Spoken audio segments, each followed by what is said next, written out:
Today I'm going to show you guys how I make this commercial film with the legendary bike brand Giant.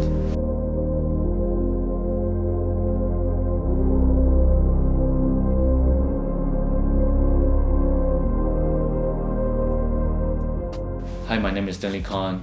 I'm a commercial film director who works in fashion and sports industries. And over the past few years, I've collaborated with brands like Puma, Champion, New Balance, 12 Gamers, Stussy, and also Giants, etc. If you are a filmmaker, videographer, or who wants to get into the film industry, you are in the right place. I'll be creating more content like this just for you. So if you found this helpful, don't forget to subscribe and stay tuned for more. Okay, so why am I making this video? I think first off, I really wanted to document this incredible journey. Second, this project was a huge milestone for me because it was my first time combining CG animation with live action footage captured in XR Studio. And lastly, I want to share what I've learned to help creators like you navigate the world of commercial filmmaking and hopefully give your career a boost. So let's get into it.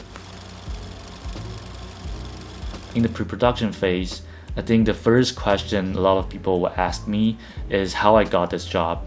So here's the story. So about 2 years ago, I met a friend of mine. He had just started an agency called One House, and they mainly focus on creating content for bike brands. And this right here is actually one of the projects. And then one morning, I got a message from their in-house producer, Moiré, and he reached out and asked if I would be interested in directing a bike commercial.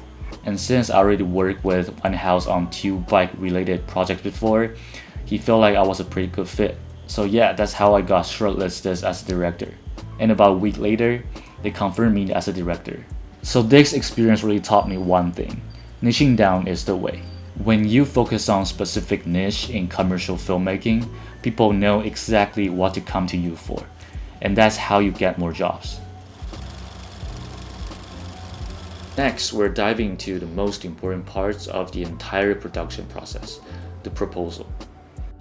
I'll break it down into 2 main parts. The first part is the concept, and the second part is the shooting plan.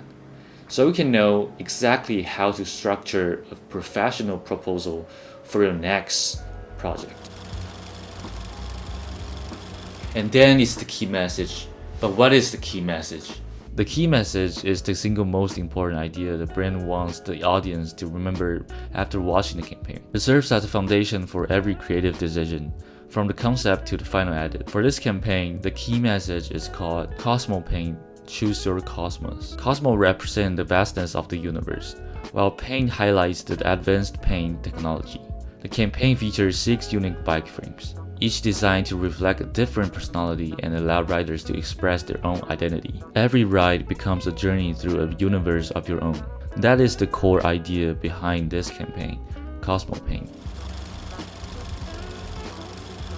Next, there are 3 core elements of this campaign, which I usually present in a triangle structure to show how they support each other. First is client requirement. Giant is aiming for a futuristic and surreal visual language, something that feels ahead of its time. Second is interaction. The campaign is designed to invite riders to connect with the concept and the paint, so they can project themselves onto the bike. Third is paint texture. We need to clearly highlight the refined surface and craftsmanship, making the quality and detail of the paint fully visible. In the visual treatment section, I usually define the overall visual direction through a small set of keywords, around 4 to 5, that capture the full mood and aesthetic of the campaign. The first is minimalist color, which is my signature approach. Across my work, I often use simplicity in composition and color to create a strong emotion impact without unnecessary visual noise. The second is futuristic tech, a clean, lab-like aesthetic that feels precise, advanced, and slightly otherworldly. The third combines nature and surrealism, where natural environments are integrated or enhanced by surreal, unexpected elements. Finally, vast landscape. Fast landscape ensures every bike frame is placed within an expansive environment, allowing the product to feel fully integrated into the world and creating a more immersive cinematic experience. This way, each bullet works as a clear visual cue, allowing both clients and the team to immediately understand the intended direction and overall atmosphere at a glance. I'm using the frame Heart of Sun as an example to show how I presented this to my clients and my team.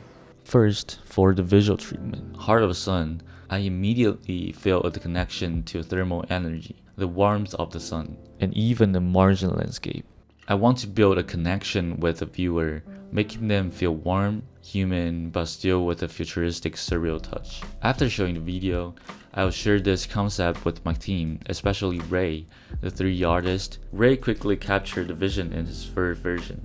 For the 3D environment, we're using 3 key elements: a desert ground, large rock formations, and mountain range. I'll set the bike in this environment using a blue outer palette, blending the sunrise with a red eclipse. Then comes style frame. But what is style frame? Style frames are a crucial step in any 3D animation or virtual production workflow. This project as well, style frames will serve as a visual reference point, guiding both the clients and the production team throughout the shoot and ensuring we stay in line on the intended look and feel. Once the style frame is confirmed, I'll communicate with the cinematographer who handle both shooting and lighting in XR Studio. On the left, you will see the 3D style frame, and on the right, a scouting photo showing the floor and the background, with 2 large LED screens. The product will reflect and blend naturally. The big challenge here is matching the real-life footage with the 3D render. I also asked for secondary low-key lighting mode to add variety with depth. Then, we designed a looping LED sequence. This loop is crucial because the visuals on the LED must align with the 3D animation. I'll show a clip of this loop on the LED screen.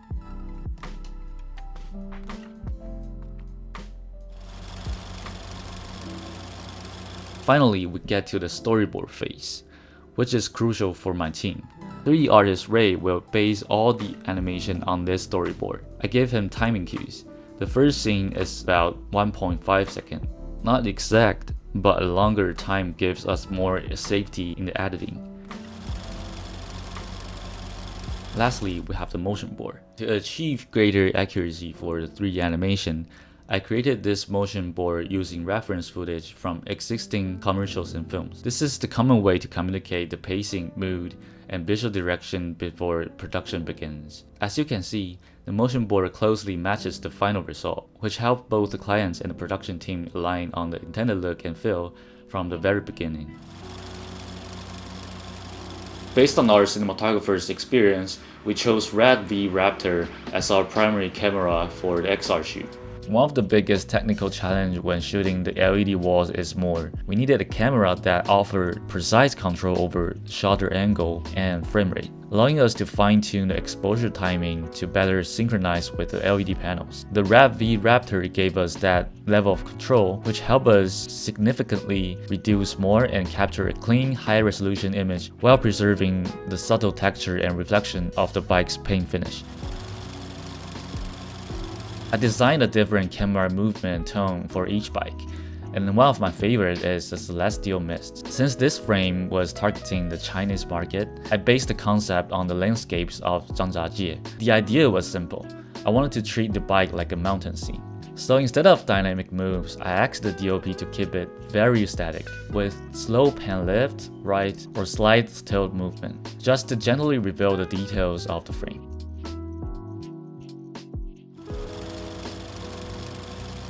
We shot in 8K RAW 120 frames per second using the Red V Raptor, which gave us a maximum detail and flexibility in post. In total, we ended up with around 3.5 TB of footage and backed up across 4 2 TB SanDisk drives.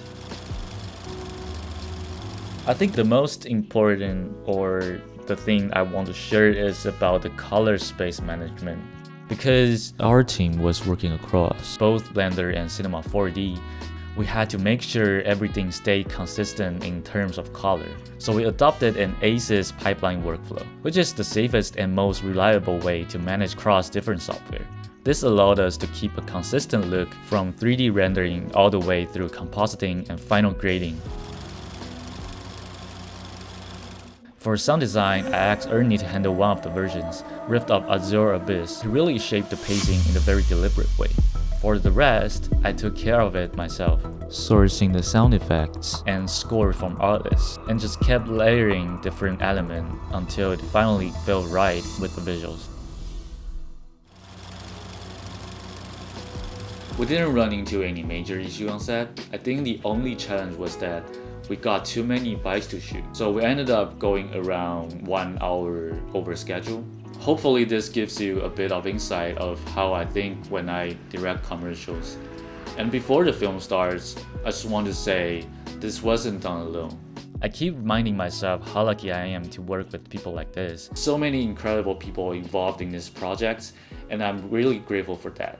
And in future videos, I'm gonna share more than just commercial production. I'll talk about different aspects in filmmaking, such as business, short film creation, or color grading or so. And let me know in the comment what you want to see next. Alright, hope you enjoyed the film.